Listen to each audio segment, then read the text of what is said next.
Paz do Senhor Jesus a todos. Eu sou o pastor Renato Zanini e você está no Universo Bíblico Teológico. A mensagem de hoje é a parábola da pá. Vem comigo. Nosso texto base está em Mateus capítulo 3, versículo 12, que diz assim: em sua mão tem a pá, e limpará a sua eira e recolherá no celeiro o seu trigo, e queimará a palha com fogo que nunca se apagará. Esse texto não deixou dúvida entre os que o ouviram quando ao que estava por acontecer. Com a pá, o cefeiro lança contra o vento firme e impetuoso tudo o que se achava ali diante dele, quer trigo, quer palha. O trigo, por ser mais pesado, cai de volta no mesmo lugar ou perto dele, mas a palha, que é mais leve, espalha-se pelo chão.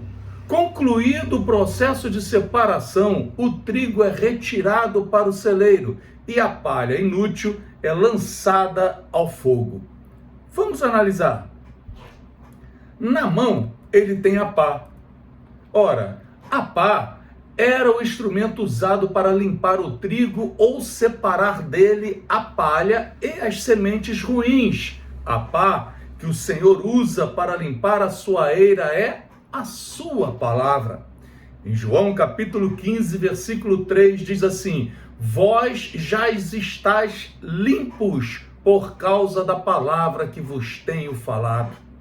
O Espírito Santo é ainda uma outra pá que separa a palha do trigo, como está em 1 Coríntios capítulo 6, versículo 10 e 11, que diz assim: não erreis, nem os devassos, nem os idólatras, nem os adúlteros, nem os afeminados, nem os sodomitas, nem os ladrões, nem os avarentos, nem os bêbados, nem os maldizentes, nem os roubadores herdarão o reino de Deus. E é o que alguns têm sido, mas haveis sido lavados, mas haveis sido santificados, mas haveis sido justificados em nome do Senhor Jesus e pelo Espírito do nosso Deus. Amém? Vamos lá. E limpará a sua eira. Bom, a eira do Senhor é sem dúvida muito grande, e nela pouca coisa além de palha poderá ser achada, uma vez que o povo de Deus esteja produzindo maus frutos. É bem verdade que um pouco de trigo sempre poderá ser encontrado na eira. Afinal, sempre existirá o remanescente fiel que espera a vinda de Cristo. Na nova eira, ou seja, Israel espiritual, na igreja fiel do Senhor, é onde se encontra o trigo formado por judeus e gentios regenerados.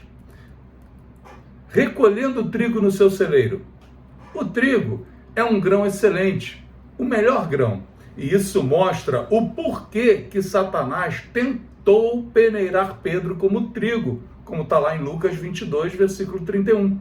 Pois cabe destacar que, às vezes, o trigo, que é o crente fiel, acha difícil livrar-se da palha que o acompanha. Olha o que o texto diz em Romanos, capítulo 7, versículo 19 e 20. Porque não faço o bem que eu quero, mas o mal que eu não quero, esse eu faço. Mas se eu faço o que eu não quero, já não sou eu quem o faz, e sim o pecado que habita em mim. Observou como Paulo fez a sua colocação? Portanto, a separação do trigo é necessária para a sua purificação. O trigo e a palha, eles estão misturados. É necessária essa separação. E com muita frequência resistimos à separação feita por uma ação do Senhor, quando Ele procura nos santificar através do ensino da sua palavra. Quando o trigo está totalmente limpo, o Senhor o recolhe para o seu celeiro. O Senhor tem um duplo celeiro para o seu trigo. Observe, o primeiro celeiro é a sua igreja, que é separada para receber o seu povo redimido. Cabe destacar que, mesmo a igreja sendo separada para o trigo, a palha, assim como o joio, são muitas vezes encontrados no meio da igreja. O segundo celeiro é o céu, que guardará apenas o trigo puro. Em Apocalipse, capítulo 21, versículo 27, diz: e não entrará nela coisa alguma que contamine e cometa abominação e mentira, mas somente os que estão inscritos no livro da vida do Cordeiro. E o texto base ainda diz: e queimará a palha com fogo que nunca se apagará. Trata-se dos infiéis, tanto aqueles que nunca creram, como também os que estavam no meio do trigo, mas eram infiéis. A palha é leve e facilmente carregada pelo vento de um lado para o outro.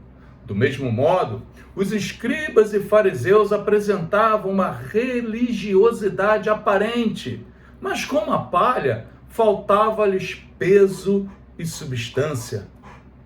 A palha é casca do trigo. E os líderes e religiosos dos dias de João, e também muitos em nossos dias, tinham e têm somente a casca da verdade. Esse fato revela a condenação daquele que se recusa a abandonar a sua iniquidade, retratando a justa ira de Deus, que muitas vezes é comparada ao fogo na Bíblia. Quão terrível é a condição daqueles sobre quem cai a justiça e a ira de Deus. O Senhor virá e com a pá nas mãos separará a palha inútil, ajuntando o trigo em seu celeiro eterno. Amém? Deus abençoe a todos. A paz do Senhor Jesus.